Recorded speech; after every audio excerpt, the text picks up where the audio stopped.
So climate change has become a significant disruptor to both physical, as we've heard today, and biological processes across the globe. Rising global temperatures have been accompanied with extreme variation in precipitation patterns, as well as more frequent and severe heat waves and floods and droughts. And as these, along with other, environmental changes associated with climate change become more prominent in the coming decades, they will have significant consequences for our society and our environment. We're starting to focus our efforts on understanding climate change here in the Northwest, and particularly in the Cascade Mountains at high elevations. There are species of conservation concern that we don't have very much information on. And these are amphibian species in particular, which are restricted to freshwater systems at high elevations here in the Northwest, or at least some of them are. And for these species, the climate variables that we're most concerned with is this trend to warmer and wetter winters and higher ambient temperatures, particularly in the summer months, and then these variable precipitation patterns and potential for drier summers. But for amphibians, what do these variables actually mean for their conservation? If amphibians breed too early in the spring to accommodate these earlier snowmelts that we're proposing, they could potentially be more vulnerable to snowmelt-induced floods or early season freezes, which may not be common later in the season when they would normally be breeding. And these higher ambient temperatures can leave them vulnerable to droughts associated with this lack of snow water storage in the winter, as well as desiccation, which is essentially the tadpoles drying up like prunes, which we're seeing pretty widespread in some of the more arid regions of the US. And then temperatures can often exceed the physiological thresholds of these species. So there's all these different trade-offs and all these different variable climate conditions, and then the life history characteristics that they've adapted to this suite of climates conditions that they are now having to change. So what are some of the strategies that they've adapted to cope with climate change? For amphibians, we have looked into this idea of spring advancement in phenology. So the breeding pairs, like these toads here, coming to the ponds earlier in the season to accommodate climate change. This hasn't been well documented in nature, but it's something that we are looking into to see if it's a strategy for them to combat climate change. The poleward or elevational range shifts that has been documented in some plant species and are now being looked into with amphibians, as well as just this idea of the more generalist species being more buffered against climate change. But the one strategy that I'm most interested in, that I'm going to be discussing with you today for my research, was this thing called phenotypic plasticity, which is kind of the bridge between evolution and ecology. And I have an example here for you from an experiment conducted by Rick Relier and some of his colleagues. He looked at a population of amphibians, and he wanted to see if under different stressful conditions, if the same genotype could change depending on the stressor. So phenotypic plasticity is essentially one gene changing in response to the environment. And so here he showed that when tadpoles were exposed to predators, they actually became less active and lengthened their tail so they could swim away quickly. Whereas that same group, that same gene pool, when exposed to competitors, had the opposite reaction. They became bulkier and shortened their tail, basically as a foraging strategy, being beefier. So this is just one example, but there's many examples out there in the literature of how plasticity can be used as a strategy against climate change. And I just thought I would use this life cycle to kind of quickly give you an idea of what is possible for this taxonomic group that's so versatile. And if you start in the adult stage, think about those individuals that are what I called generalists, which you may be familiar with in ecology. And essentially, these are the ones that are more tolerant. And those that are more tolerant may be less susceptible to climate change, is one hypothesis. We're also looking into this idea of altering the timing and location of breeding to accommodate climate change. But one of the most interesting capabilities of this group is their ability to rapidly accelerate larval development. And this is during the tadpole stage. But unfortunately, this rapid development, there's often a trade-off. So individuals are not necessarily able to grow fast and grow big or reach that optimum size. It's usually one or the other. So this is the two pieces of the puzzle that I'm interested in for this project, looking at these trade-offs in growth and development and reaching that optimum size at metamorphosis, because this has significant consequences for fitness as an adult when they emerge from the pond.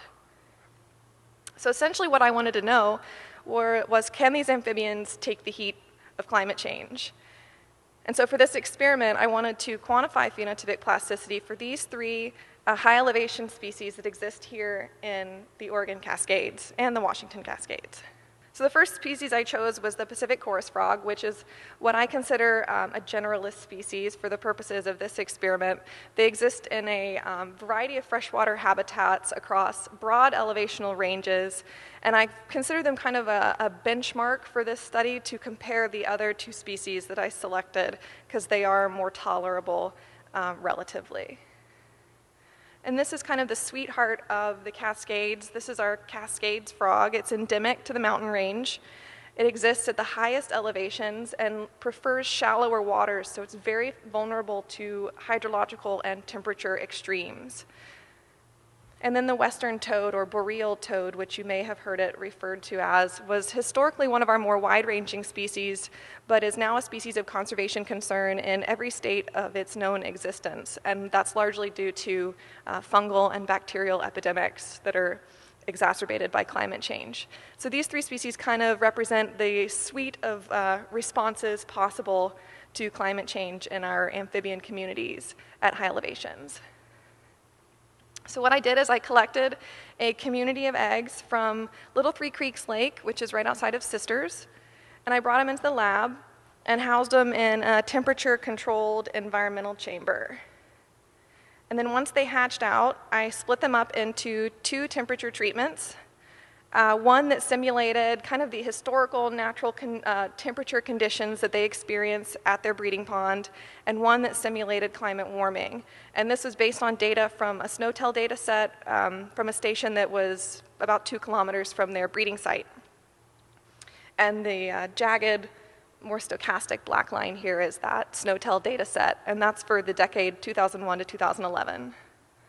So this is the experimental setup. Essentially, I had the two treatments in two different rooms, and then I had 12 replicates per species, and each of those replicates was a tub, and in each of those tubs you had all of the little tadpoles. And the response variables that I was interested in are all of these body size characteristics, body length, total length, weight, Gosner developmental stage, and time to metamorphosis, and then of course survival. But what was really key to this project was this idea that climate change doesn't just affect one species individually by itself. It affects a community, and all of these species coexist, and they all interact. And so the effects of climate change may be buffered or not buffered, and this was one step at me trying to answer that question.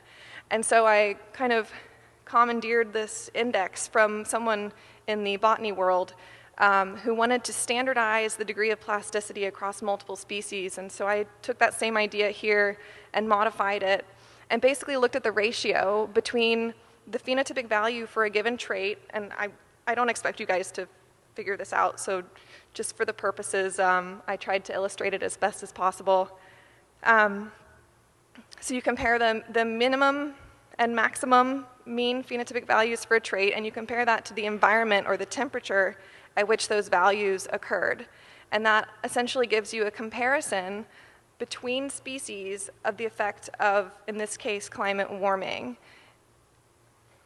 And it allows you to identify potential consequences of plasticity on these characteristics. So for example, a negative index for body length would indicate a decrease in length as a result of plasticity. And that would essentially be a maladaptive trait, or that's something that I hypothesize. So we'll just go through some results and hopefully it'll clear itself up. So this is larval duration. This is the time that they're in the tadpole stage.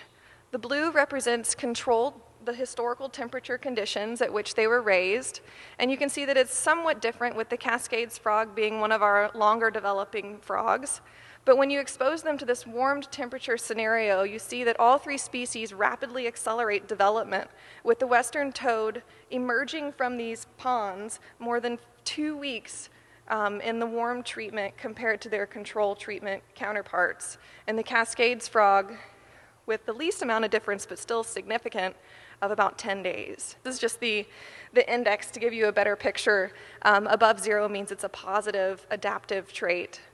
So you see all three species had a positive response. They all accelerated larval development. The Cascades frog having a lower relative acceleration and development compared to the other two species. This is all well and good. Yay, they've accelerated development. We know that temperature triggers development rates in ectotherms, but what does this mean for their fitness, for their body size? So for weight at metamorphosis, these are very different species. Our chorus frogs are teeny tiny, our western toads are more robust, and then the Cascades frogs are longer. So you can see this general difference in species body size. Under the warmed temperature treatment, for at least 2 of the species, there wasn't much difference, which is a very good sign. But for the Cascades frog, we found that they were significantly smaller in weight in the warmed treatment. And when we looked at length, we see again this size differential, which is common for amphibians. But under the warmed temperature treatment, we see again for the Cascades frog that they have lost their length under the warmed treatment. And the toad similarly, but not as much. And the chorus frog still holding in there, not much difference between the 2 treatments. And when we pull out this index, the 3 species are shown here. And just to give you an idea, a positive adaptation or a positive plasticity index means that it's greater than 0, and the opposite is true for the negative. And unfortunately for our Cascades frog, it showed not only the lowest relative increase in development rate, but the greatest consequences to body size at metamorphosis compared to the other 2 species, which doesn't fare well for this species, unfortunately. And so from a community perspective, we see that for some species, they can handle climate warming fairly well when it comes to tadpole development and emergence. The toad is one of our more wide-ranging species, and it had a relatively high degree of plasticity. The Cascades frog, on the other hand, is our geographically restricted species, a species of critical concern in Oregon, and now we know that it does not plastically respond to temperature as well as other species, and actually has the highest cost to body size. So why is this important? I keep mentioning this idea of fitness, but body size at metamorphosis for these individuals dictates so many things as they leave the pond and move into the terrestrial environment. It influences their reproductive success. Smaller individuals can have higher rates of mortality from a whole suite of things. And it's additionally important at higher elevations and latitudes where their breeding season is shortened and they're exposed to these longer winters where a larger body size is more optimal. So good news for the more plastic species, but unfortunately the more plastic species, at least among these 3, is the one that's already our more broadly tolerant species. It exists in the widest range and can live in a variety of habitats, and now we know that it can also withstand some degree of temperature change. So what if species can't take the heat? Especially when you start considering other ecological correlates like hydroperiod, which I want to look into more as I progress through my PhD, and ultraviolet radiation, and then all of these other interactions, both environmental and biological. They start to paint a more abysmal picture for these species, but there are some opportunities for intervention, and we hope to find some positive outcomes for these species as we continue to look at the more connected landscape and other environmental variables. So stay tuned. And with that, I would like to acknowledge all of my wonderful lab members and field assistants that helped me collect the frogs for this study. And if you're interested, you can follow us on Twitter, either myself or my lab.